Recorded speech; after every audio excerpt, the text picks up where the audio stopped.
Hello YouTube, this is the Lenovo A536. It's a dual SIM Android phone launched by Lenovo 2 weeks back. It's a budget phone with a 1.3 GHz quad-core processor, 1 GB RAM and runs on Android Kitkat. In this video we shall have a quick review of the phone. I got this phone only yesterday, so the time spent on the phone is fairly low, and so this review gives you the initial impressions on the phone after a day's use. I'll post a detailed review of the phone after using it for a week, so do check back for the full review, and meanwhile if you have any questions, do post them in the comments and I'll try to cover those in the full review.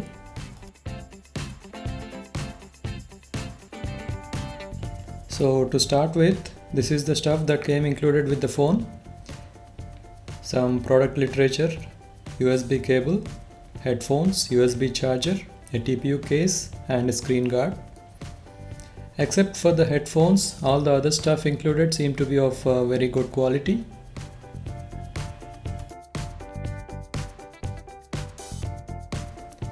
So this is the phone.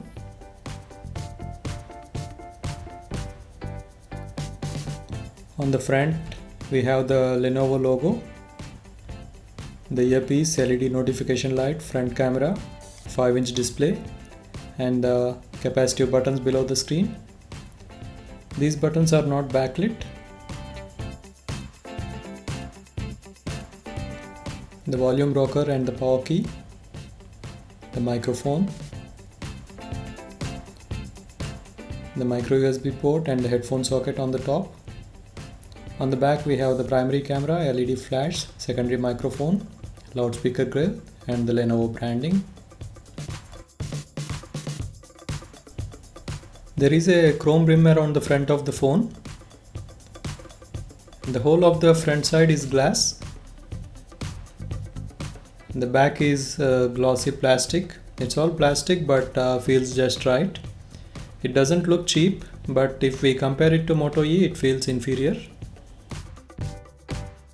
This is the LED notification light. This LED flashes or glows solid to notify different kinds of events like missed calls, new messages or while charging. I have a separate video on the notification light. You can find the link to that video in the description, and you should see the link to that video on the screen now. Do check that video. This is the back cover and the phone with the back cover removed. It takes two regular sized SIM cards. This is SIM 1 and this is SIM 2, and only SIM 1 can be used for 3G.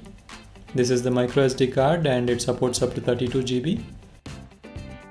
The battery is a 2000 mAh lithium ion battery. This is the Lenovo launcher. In this launcher the home screens and the app drawer are not separate. We just have the home screens and all the apps can be found on the home screens itself. As you install more apps or add widgets, they will be added to one of the existing home screens, or if required, more home screens will be added. You can have folders on the home screens, so you can group some apps together. This is a folder we have, and you also have some customization options like changing wallpapers, applying themes, or reordering the home screens.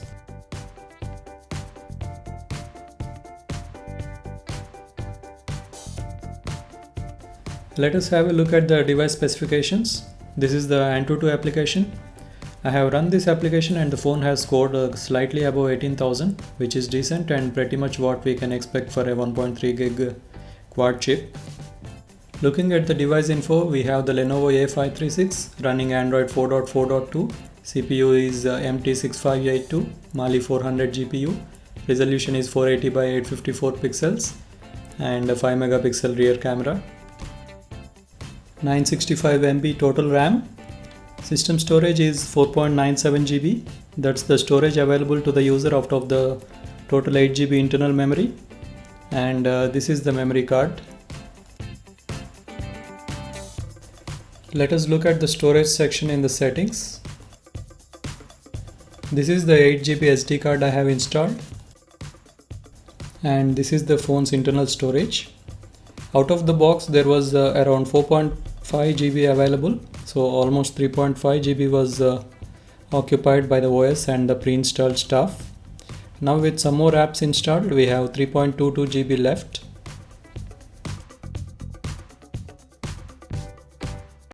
And this is the RAM. We have around 400 MB free RAM out of the total 965 MB. Going back to the screen, the display resolution is 854 by 480 pixels. The screen is a TN type display and it supports only 2 touch points. It's not an IPS display and so the viewing angles are not so good. Side to side is a kind of okay, but the display is very bad when the phone is tilted up or down. So while it's okay for casual use or casual browsing, it is not comfortable for heavy use. In gaming also, the games which do not require up and down tilts like Subway Surf or Temple Run are okay, but games like Asphalt 8 or Asphalt 8 are not usable because we cannot see the screen when the phone is tilted. Colors are not so great. Screen looks dull. This is expected of this kind of display and resolution. We should keep the expectation low when it comes to the screen. Also, the 854 by 480 pixel resolution is low for a 5-inch screen. So the pixel density is less and the display is not sharp. The icons, the notifications will show up in large size and the text or anything will not be sharp. This resolution is okay for a 4-inch screen but not good on a 5-inch screen. Advantage with the 5-inch screen is that you can watch videos and photos on a large screen, but then again the viewing angles and the low pixel density work against that. If you are aware of the low resolution on a large screen, this is okay, but if you think larger display means a better screen, that is wrong. Coming to the performance so far has been good. I was able to install and run any application that I wanted. All the apps worked well in general. The general navigation on the phone has been smooth. The touchscreen is responsive. But on many occasions the apps crash with the unfortunately closed message. Maybe because I have been playing around and installing a lot of applications. I will reset the phone and I will check and report this issue in full review. Feedly is one application that crashes a lot. It shows the feeds but does not let me open any of the feeds. It is not responding now and it crashed. This is the error I was talking about. This happens a lot in Feedly, but other apps also close with this message. I think a factory reset will solve these issues. I have taken very few calls with the phone, but I do not have any complaints about the call quality. The earpiece and the loudspeaker volumes are decent. They are not very loud, but are decent enough for most situations. This is the dialer. When we try to place a call, the phone will ask us to choose a SIM for the call. A default can be set in the settings, but if a default is not set, this dialog will come up. You can also pull down while in the dialer and select a default SIM. Wi-Fi reception seems to be a bit low because at a spot where I regularly use my other devices at home, this one keeps losing the Wi-Fi signal and the Wi-Fi indicator keeps blinking.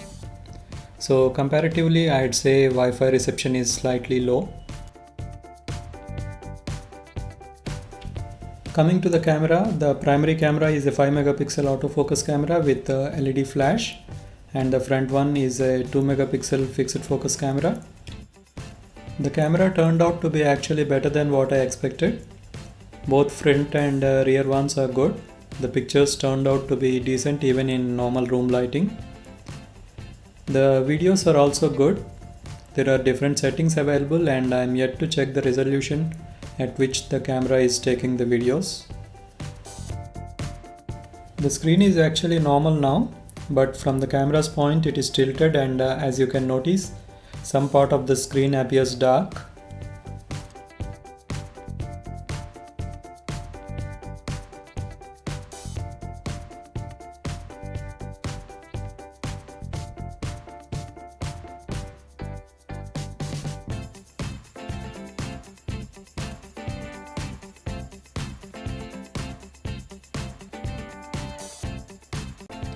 Let us check out a YouTube video.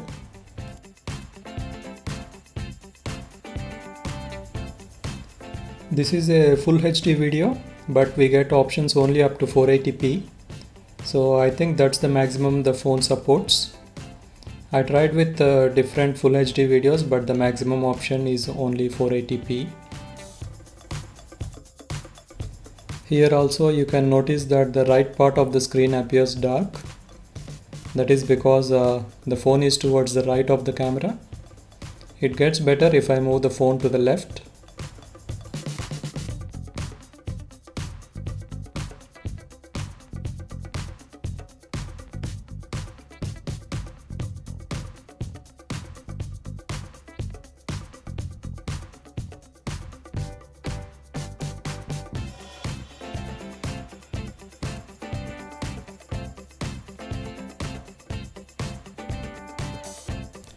I have tried the offline navigation also.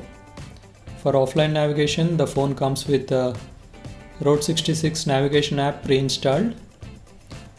We can download the maps, and after that we do not have to be online. I have downloaded Indian maps which were around 1.2 GB in size, and the offline navigation worked spot on. But with music playing in the car, the navigation volume is barely audible.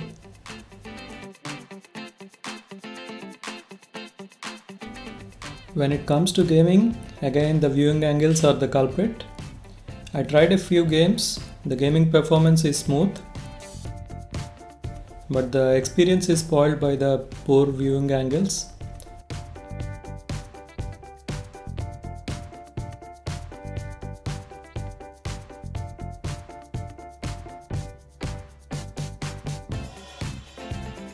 Subway Surf and Temple Run are okay as the viewing angles are not an issue with them. But games like Asphalt 8 are not at all comfortable to play as the display completely fades out when tilted to one side.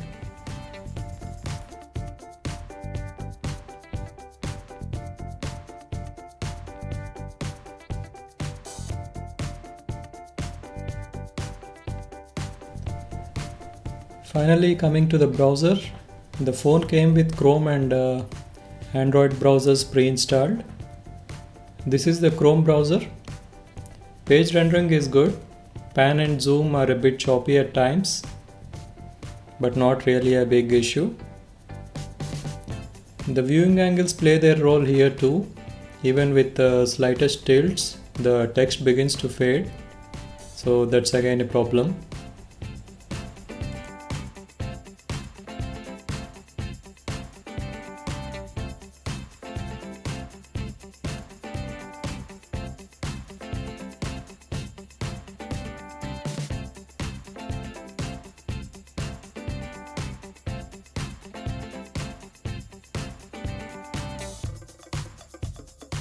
So to give you an overall opinion, the biggest disappointment is the display. The performance, camera, GPS and all the stuff work well, but the screen spoils the show. The phone is recommended for someone who uses it primarily for calls with occasional browsing, gaming and stuff like that. But for someone who uses the phone a lot for gaming and browsing, I do not think this phone is the right choice. Anyway, I'll use the phone for a few more days and will come back with the in-depth review of the phone in a week. Let us see if the display grows on me and if I'll get used to the screen. That's all in this video. I hope it was helpful. Do hit thumbs up if you liked this video and subscribe to my channel for more such videos. And stay tuned for a full review of the phone. I will be uploading the full review in a week. Thanks for watching and have a good day.